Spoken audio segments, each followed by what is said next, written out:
নমস্কার বন্ধুরা, কেমন আছেন আপনারা সবাই? আশা করছি সবাই ভালো আছেন, সুস্থ আছেন, বাড়িতে আছেন। সত্যি বলবো, আজ যখন এই ফোনটির ব্যাপারে প্রথম দেখতে পারলাম একটি সাইটের মধ্যে, সেটি দেখে আমার সত্যিকার একটি ফিলিং এসেছিল যে সত্যি মনে হয় এখন আমরা OnePlus নর্ডের একটি ট্রু অল্টারনেটিভ পেতে চলেছি। কারণ অনেকে আমাকে আমার OnePlus নর্ডের ভিডিওগুলোতে জিজ্ঞেস করছে, তো দাদা OnePlus নর্ডটা নেবো না তো কোন মোবাইলটি নেব? যদি আমি কিছু অল্টারনেটিভ প্রোভাইড করেছি, কিন্তু বাট ওগুলো ইভেন আমার কাছে স্যাটিসফ্যাক্টরি অল্টারনেটিভ না। আমি মনে করি যে এই স্যামসাংই এমন একটি কোম্পানি যেটি একটি সত্যিকারের একটি কম্পিটিশন প্রোভাইড করতে পারে OnePlus নর্ডকে। কিন্তু আজ যে ফোনটির ব্যাপারে কথা বলছি সেটি আমার মনে হয় না যে এটি একটি অল্টারনেটিভ, একদমই সেটি না। তো চলুন দেখে নিই আজ এই ফোনটির মধ্যে কী কী স্পেসিফিকেশনস আছে। তো স্যামসাং নিজেদের যেটি এ সিরিজ আছে পার্টিকুলারলি, এটির মধ্যে অনেক 5G ফোনস রোলিং করেছে। তো সিমিলারলি এ সিরিজের মধ্যে স্যামসাং আরেকটি 5G ফোন রোলিং করতে চললো, স্যামসাং গ্যালাক্সি A42।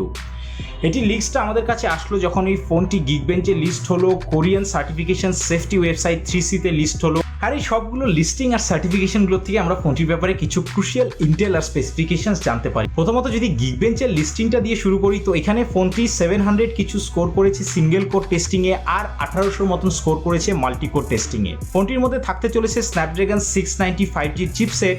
আর এটি হলো একটা কারণ যেটির জন্য আমি বলেছি এটি OnePlus নর্ডকে কম্পিট করতে পারবে না, কারণ ওখানে আছে আমাদের 765G, যেটি হলো একটি ফার বেটার প্রসেসর।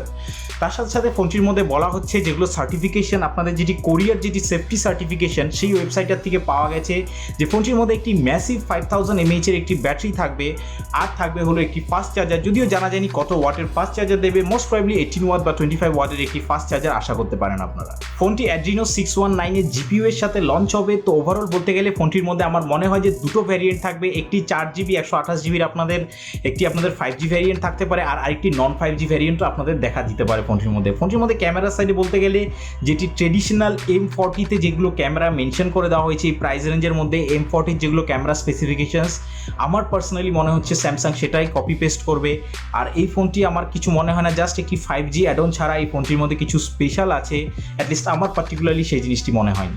কিন্তু লাস্টলি সবারই যেটা কোয়েরি থাকে সেটি হলো এটির প্রাইসটা কত হতে চলেছে ইন্ডিয়া বাংলাদেশে। আমার মনে হয় এটির প্রাইস গ্যালাক্সি M40 মতন হতে চলেছে বা তার চেয়ে স্লাইট বেশি। আর যদি তার চেয়ে স্লাইট বেশি হয়, আমি পার্সোনালি গ্যারান্টি দিচ্ছি যে এই ফোনটি মার্কেটে কিন্তু চলবে না, ইন্ডিয়া বলুন বা বাংলাদেশে বলুন।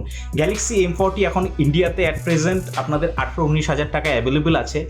আমার মনে করি যে এই ফোনটি যদি 15 থেকে 16 হাজার টাকা যদি ইন্ডিয়াতে রাখে প্রাইসটি, আর বাংলাদেশে যদি 18-19 হাজার টাকার মধ্যে যদি ফোনটিকে কোনোভাবে স্যামসাং লঞ্চ করতে পারে, তো আমি মনে করবো যে অ্যাটলিস্ট এটি একটি রিজনেবল অপশন প্রোভাইড করবে কনজিউমারদের। কিন্তু যদি 20,000-এর যেটি আমাদের ট্যাগ আছে, 20,000-এর ট্যাগটা যদি ক্রস করে যায় স্যামসাং ইন্ডিয়া বলুন বা বাংলাদেশে বলুন, তাহলে কিন্তু স্যামসাংয়ের এই ফোনটি মার্কেটে একদমই ভালো পারফরমেন্স করবে না।